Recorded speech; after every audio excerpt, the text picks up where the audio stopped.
E vamos para o varejo farmacêutico, porque ele tem 28 anos de atuação na mesma empresa e desde 2016 virou CEO da Panvel, fundada em 1973, aliás, o mesmo ano de nascimento dele, e símbolo de farmácia no sul do Brasil. Nós vamos conversar neste bloco com Júlio Motim Neto, CEO da Panvel, um dos maiores grupos de farmácias do país.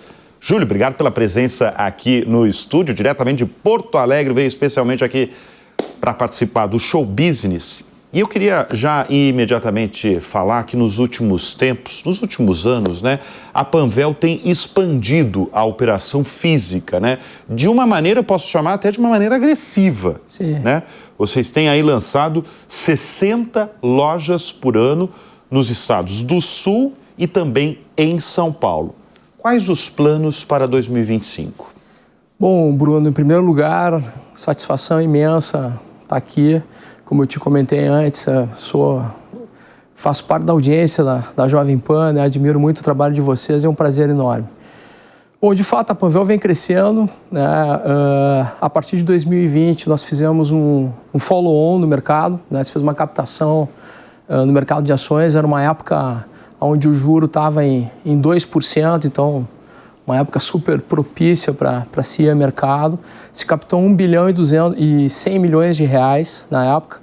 Metade disso foi primária e metade secundária, né? Ou seja, para os sócios e para o caixa da empresa. E a partir dali a gente tomou a decisão de que era hora de crescer. Por que era hora de crescer? Porque nós já tínhamos uma participação importante em Santa Catarina, nós já tínhamos uma participação importante no Paraná também, então a marca já estava formada, né?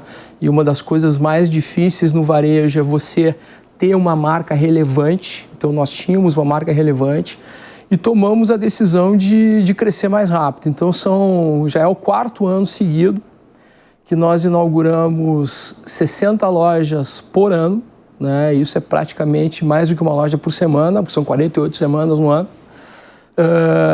E vem dando muito certo, né? Para você ter uma ideia, a empresa tinha até 2020 um KGR, que é o composto de crescimento anual, mais ou menos em 13%, 14%, e passamos a crescer a partir de 2020 17,5%. Né?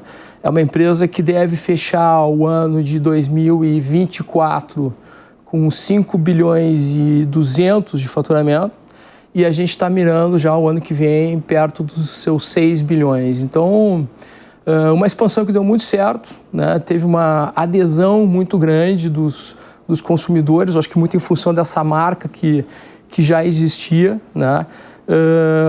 E os números estão aí para comprovar, né? E eu acho que ela parte de um princípio importante do segmento farma, que é...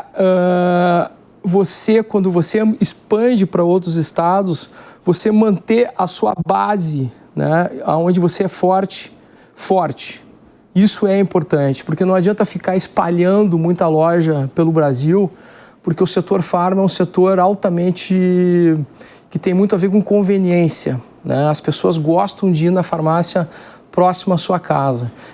Agora, você está falando de a gente está falando de expansão aí de lojas, né? São 60 lojas por ano, uma por semana, né? Que você mais de uma por semana. Mais de uma por semana, como você bem destacou. Agora, em 2025, com os juros subindo no Brasil, vocês vão manter esse ritmo? Nós vamos manter o ritmo. Nosso plano era aumentar, né? Porque nós tivemos ótimos resultados. Para você ter uma ideia, no terceiro TRI agora de 24, a gente publicou, apesar de toda a enchente que nós tivemos no segundo TRI, né, que foi difícil no Rio Grande do Sul, não em Santa Catarina e Paraná, mas no Rio Grande do Sul foi complicado. Nós publicamos um crescimento de 17,5%, nós publicamos um crescimento de EBITDA de 35%, e nós publicamos um crescimento de LAIR de mais de 30% também. Então era hora de acelerar. Né? Até porque as lojas que vêm abrindo, vêm maturando de uma forma muito rápida, né? Elas atingem praticamente o seu ápice de venda em torno de 3 anos e tem um ROI muito rápido também. O retorno sobre o investimento ele gira em torno de 4 anos. Agora, como os juros mudou, como a situação macroeconômica ficou complicada, a gente resolveu manter o plano Cruzeiro e fazer o que a gente já sabe fazer, né, que é 60 lojas por ano. Essas lojas são próprias, né? Não tem nada de franquia? Não, não tem franquia. Tá. Tudo loja própria. E não vem franquia por aí? Não. É difícil fazer franquia no setor farmacêutico? Eu diria que a franquia, o sucesso da franquia depende do controle da cadeia de supply chain que você tem, né? Por exemplo, a gente tem no Brasil franquias de altíssimo sucesso, como o Boticário. Nós temos franquias... Alimentar, a franquia o próprio McDonald's Mundial, né? McDonald's Mundial. McDonald's faz sucesso, então, porque ele controla o produto dele. Exato. E você chega num Boticário, por exemplo, que, aliás, é uma empresa que a gente admira muito, né? E olha muito também, porque nós temos uma linha própria de produtos que, de alguma maneira, compete com o Boticário, né? São produtos que as pessoas admiram muito também. Mas são empresas que controlam, né? Você chega numa loja do Boticário e só tem produtos do Boticário. O segmento farma e o segmento de supermercados, ele é muito complicado, porque quando você começa a abrir franquias, esse franqueado pode comprar produto de qualquer fornecedor. Então é muito difícil você manter um nível de atendimento e um padrão de atendimento nas lojas. Ô, Júlio, você já declarou que as aberturas de lojas acompanham as mudanças aí do comportamento do consumidor. Quais são? O que deseja hoje o consumidor do setor de farmácias? Eu acho que não é o consumidor do setor de farmácias, eu diria que é o consumidor... É o consumidor como um todo. O consumidor ele vai querer duas coisas, são 3 coisas que não vão mudar daqui a 50 anos. As pessoas vão querer receber mais rápido. Cada vez mais rápido. Cada vez mais rápido, né? Então, o varejo que não se deu conta disso, ele está ficando fora de um novo comportamento, né? As pessoas não têm tanto tempo para dedicar. Então, ou a sua loja precisa, de alguma maneira, estar muito perto da casa da pessoa, ou o seu e-commerce precisa entregar muito rápido. O consumidor quer ser tratado como único também, porque o volume de informações que ele deixa em qualquer varejo hoje, ou em qualquer operação, é um volume de informações muito grande. Então ele espera que o varejista reconheça ele e trate ele e simplifique a vida dele, né? Por exemplo, na Panvel, hoje você não precisa ter nota fiscal para trocar um produto, né? A gente tem todo o registro do consumidor, o consumidor vai lá... falar o CPF, nosso atendente vai lá, vê a data que comprou e faz a troca do produto. Então a gente precisa usar essas informações para facilitar a vida do consumidor. Evita a burocracia, quer dizer. Usar as informações também para lembrar, por exemplo, do consumidor que o medicamento dele está acabando. É uma funcionalidade que funciona muito bem. A gente lembra o consumidor também de algum produto que ele consome que baixou de preço. Isso mostra respeito pelo consumidor, né? Então o consumidor é um consumidor que exige respeito e é um consumidor que quer ver valor, né? Então não quer pagar mais caro. São 3 coisas, né? Ser tratado como único, receber rápido e pagar mais barato é algo que daqui a 50 anos vai continuar tudo igual. Então o que a gente precisa fazer? Usar todas as tecnologias possíveis para mudar a empresa de forma que a gente entregue isso e continue relevante na vida de cada consumidor. Falando em tecnologia, a inteligência artificial entrou com tudo no setor de varejo? Como é que ela tem sido, como é que ela tem atingido vocês? Bom, a inteligência artificial, na minha opinião, ela se divide antes de 2022 e depois de 2022. Em 2022 foi o lançamento do ChatGPT, que foi no finalzinho, ali em novembro. Isso muda tudo completamente, né? No momento que a gente tem uma máquina com inteligência humana, que conversa com a gente, que interage com a gente, isso muda completamente o jogo.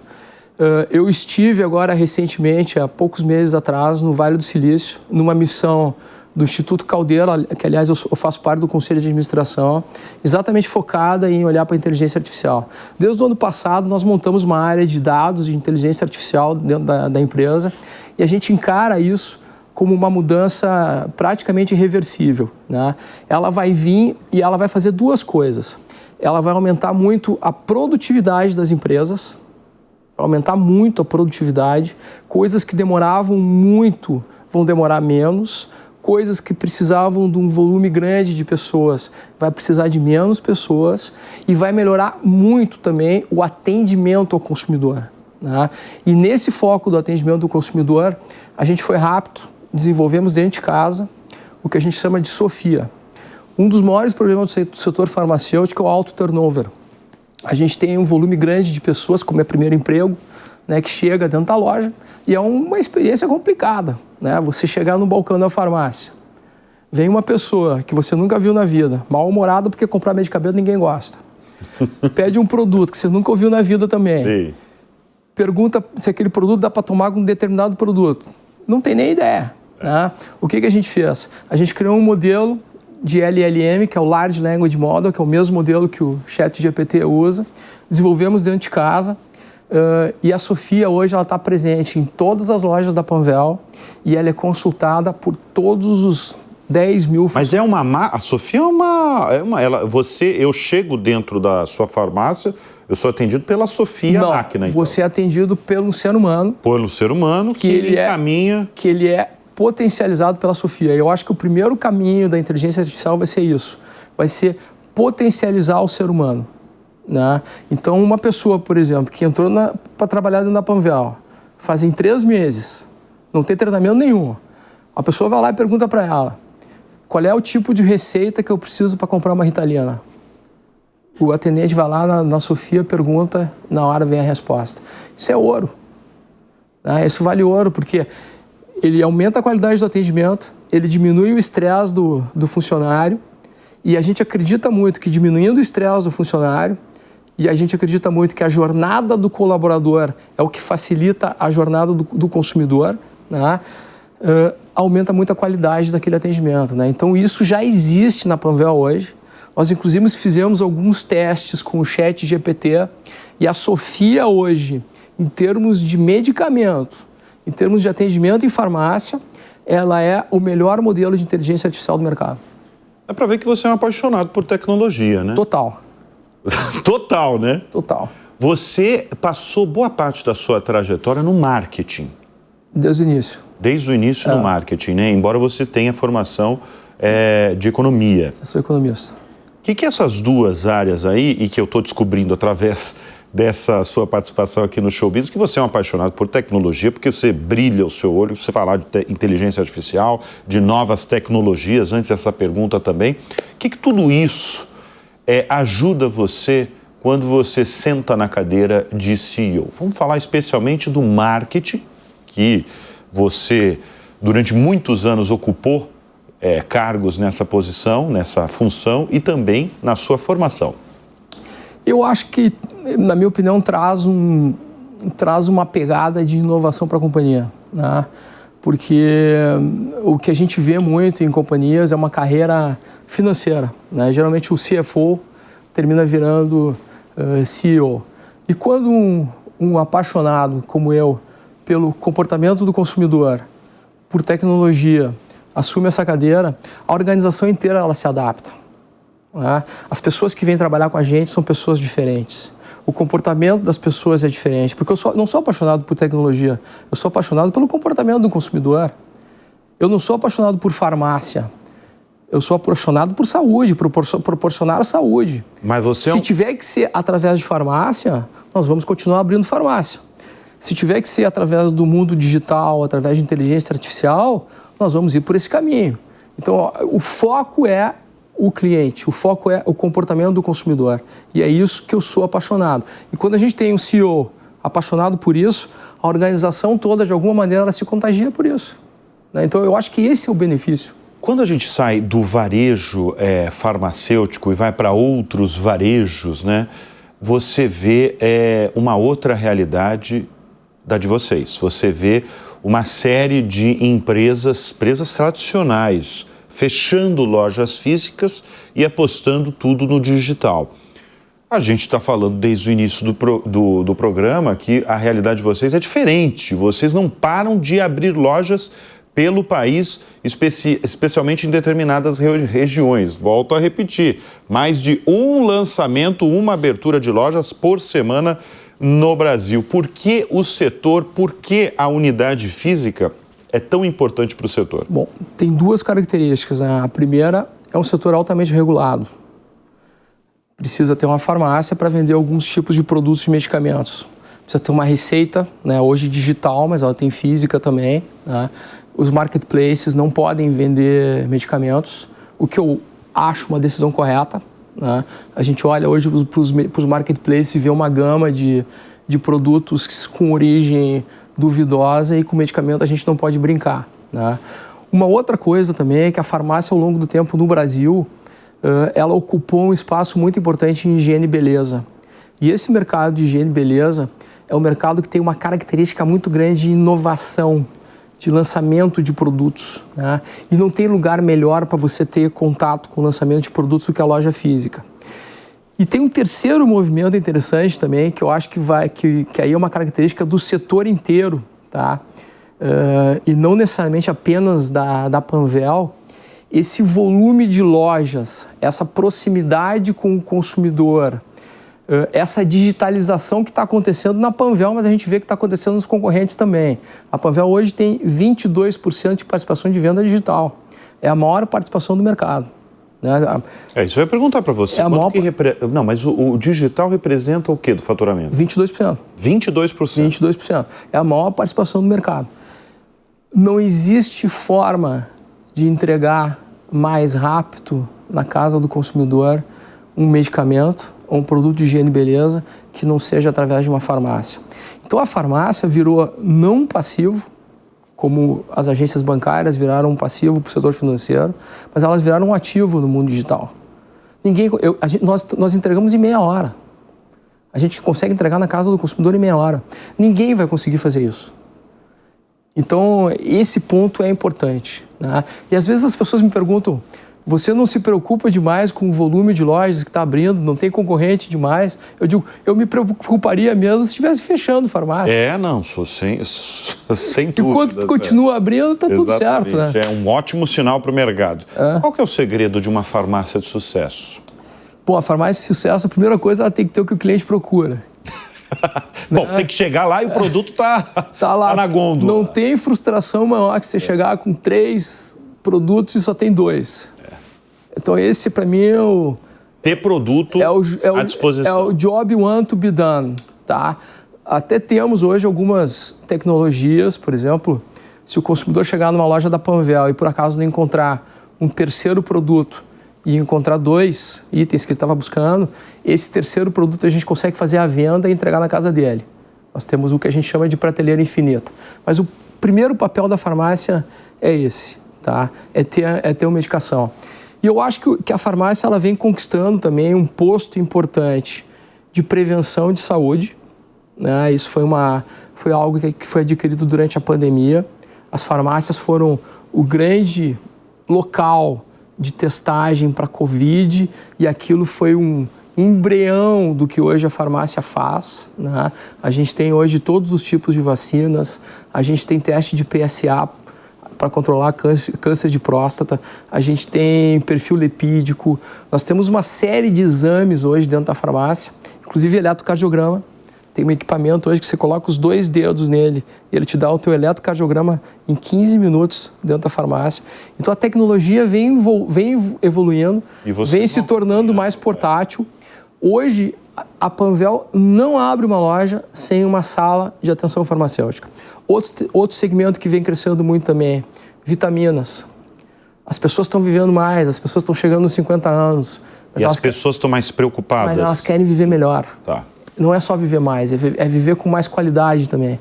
Então esse setor de prevenção de vitaminas, ele entrou de outro patamar pós-pandemia.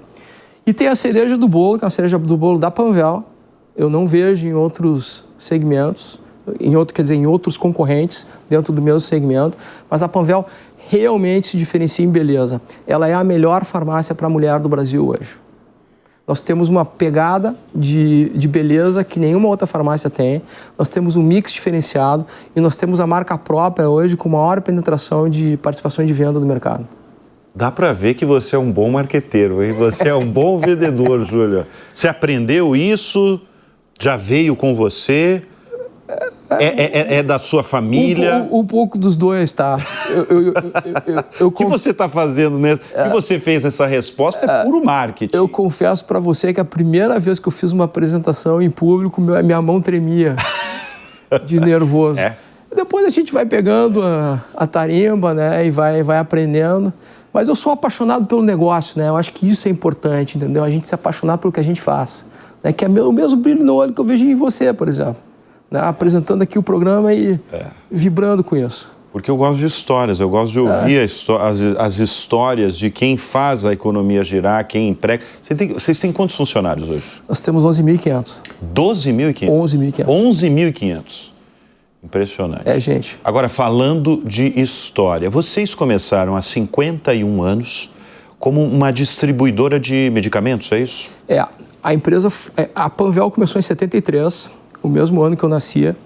Você já revelou a sua idade. Mas 51.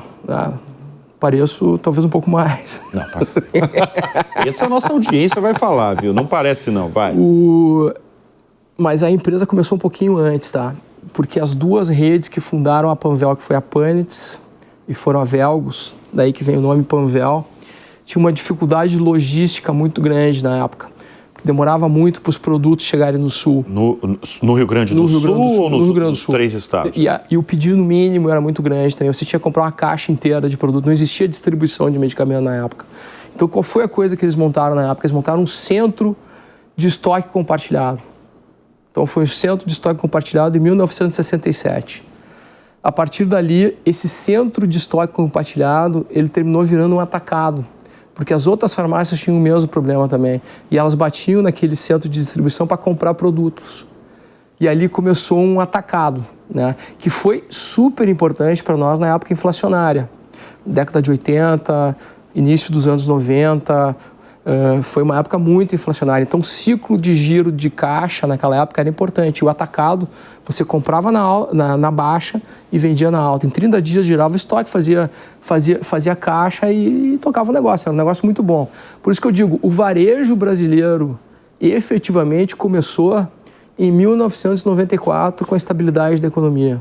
Era muito difícil você ter uma operação de varejo com uma inflação de 100% ao mês. Era muito difícil. Então, essa conquista que a gente teve é uma conquista que a gente não pode abrir mão, né?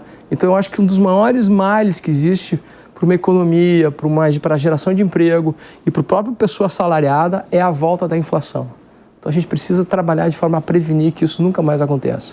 Mas, de acordo com a primeira pergunta que eu fiz no programa, né, que você vai manter a abertura de lojas para 2025, como é que é o seu estado como empresário mesmo? Você está otimista, você está realista ou você está pessimista em relação à economia brasileira?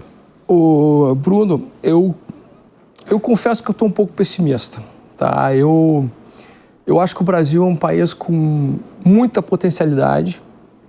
Eu acho que o Brasil estaria hoje vivendo um momento único, porque se você olhar a geopolítica do mundo, você tem uma Rússia que praticamente saiu do mercado, não compra e vende para ninguém.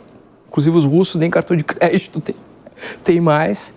Tem uma China caminhando cada vez mais para um totalitarismo, né? Então, em vez de caminhar para uma democracia, você vê caindo para um totalitarismo. Tem uma Índia indo muito bem, aliás, as empresas na Índia estão com valuation que é o dobro das empresas brasileiras. E a gente vê aqui a gente seguindo um caminho contrário. A gente vê a gente seguindo um caminho de inchaço da máquina pública, empresas estatais começando a dar prejuízo, a gente vê um caminho que déficit primário, um dos maiores déficits primários do Brasil, que representa 9,7% do PIB, é do Brasil, né, que compõe os gastos primários mais o pagamento com a dívida, né, com os juros. A gente vê os juros aumentando. Então, eu diria assim, não é fácil esse momento, tá? Mas não é difícil corrigir. Basta boa vontade. E a boa vontade passa por não ter um negacionismo econômico, vamos usar esse termo.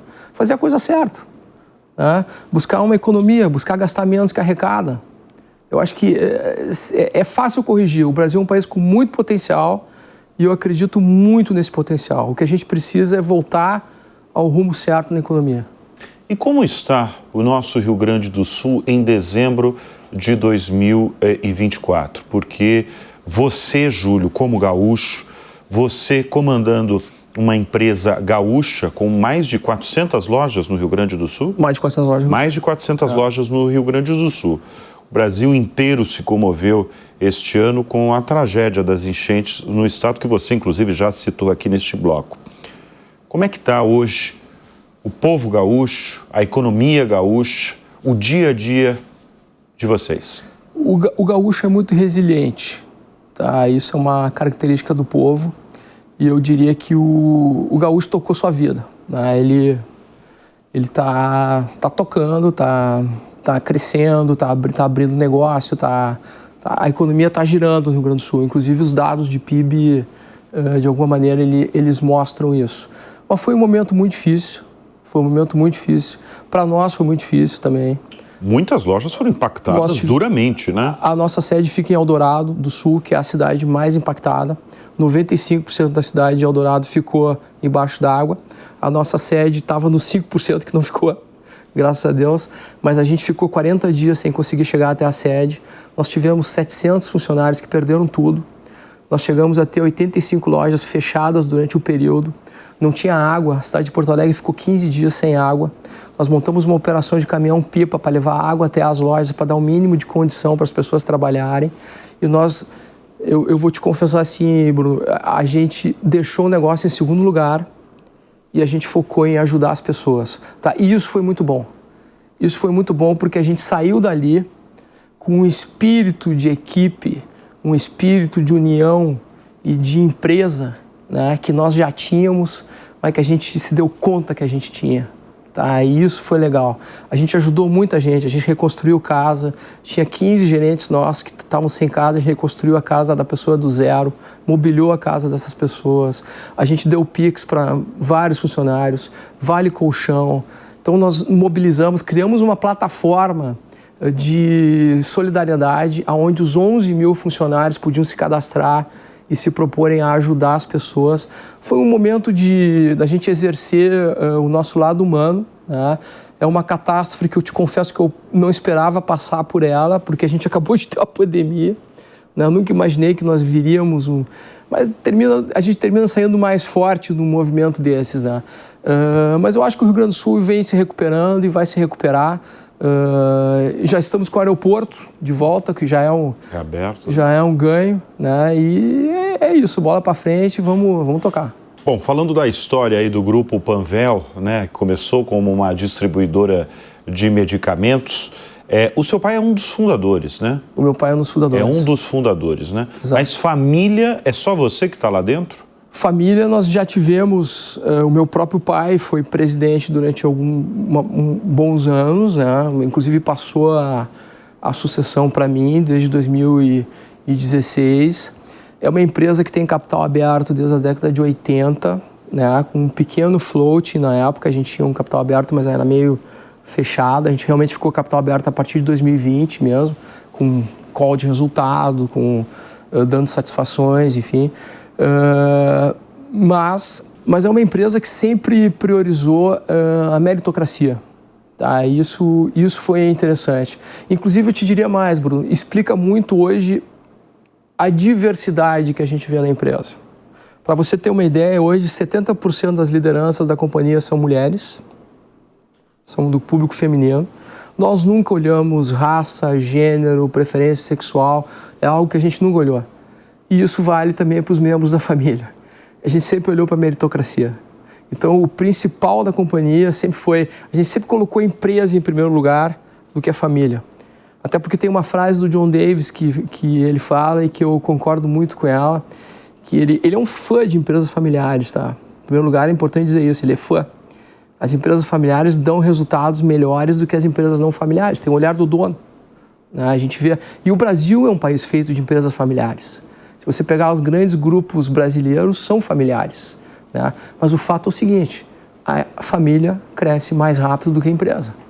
Então, é fundamental ter governança. Né? E a gente tem governança há muito tempo, e isso eu acho que é uma característica da companhia. Mas é só você que está como família? Hoje é só eu. Hoje é só eu. Mas tivemos uma colaboração grande de pessoas importantes, de todas as famílias que foram muito importantes durante bons períodos da empresa. Ô, Júlio, eu vou fazer essa pergunta sobre a cultura da empresa ao longo desses 51 anos. É a meritocracia ou tem outras características dessa cultura de vocês? Tem uma coisa de cultura que eu acredito, tá? Porque as pessoas dizem assim, a cultura não muda. Eu tenho um pouco de dúvida nisso. Porque nós somos consumidores de cultura, mas nós somos produtores de cultura também. Então é impossível que a cultura não mude mudando as pessoas. Então a cultura ela vai evoluindo, né? Tem coisas que ficam. Por exemplo, a gente faz uma pesquisa hoje dentro da companhia e tem 2 palavras que aparecem sempre em toda a pesquisa: ética e qualidade. Então, fazem parte da nossa cultura, nós não vamos mudar isso. Mas a forma que as pessoas lidam entre si é muito diferente de 20, 30 anos atrás, né? Hoje não tem mais espaço para aquele CEO que sabia tudo, que era chefe de tudo, que era um pouco arrogante, que era o dono da verdade, que dava ordem. Hoje tem espaço para inovar. E o único jeito de você inovar hoje dentro de uma companhia é você descentralizar o processo decisório. Porque a rapidez com que as coisas estão mudando, é impossível que a inovação hoje ela fique na área de inovação. A inovação hoje ela tem que acontecer em todas as áreas da empresa. Áreas, né? E o único jeito de acontecer em todas as áreas da empresa é você dar autonomia para as pessoas. E é o que as pessoas querem. Muito bem. Quem são as suas referências, viu, no mundo dos negócios, Júlio?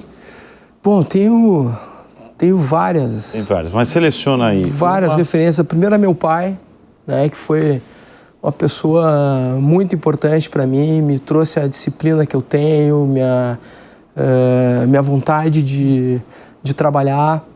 Eu gosto muito do Steve Jobs, pela atenção aos detalhes, e eu sou um cara muito detalhista. Quem me conhece sabe que eu sou detalhista na veia, eu consigo ver a mosca branca da loja, o que está errado ali, tá? E outros, vamos dizer assim, líderes importantes, seria injusto da minha parte citar. Tem uma pessoa, por exemplo, no Rio Grande do Sul, que eu acho que fez um trabalho magnífico também, que é o Jorge Gerdau. Inclusive lançou um livro na semana passada também, é um orgulho para o Rio Grande do Sul, uma empresa que hoje está no mundo inteiro, né? E é uma pessoa que participa muito e tem quase 90 anos, hoje tem uma vontade de ensinar e de participar de tudo também. Mas eu acho que Steve Jobs, na verdade, é um cara que fez diferença no mundo, né? Muito bem, nós conversamos neste bloco do Show Business com Júlio Motim Neto, CEO da Panvel. Obrigado pela presença mais uma vez aqui no programa. Obrigado, Bruno.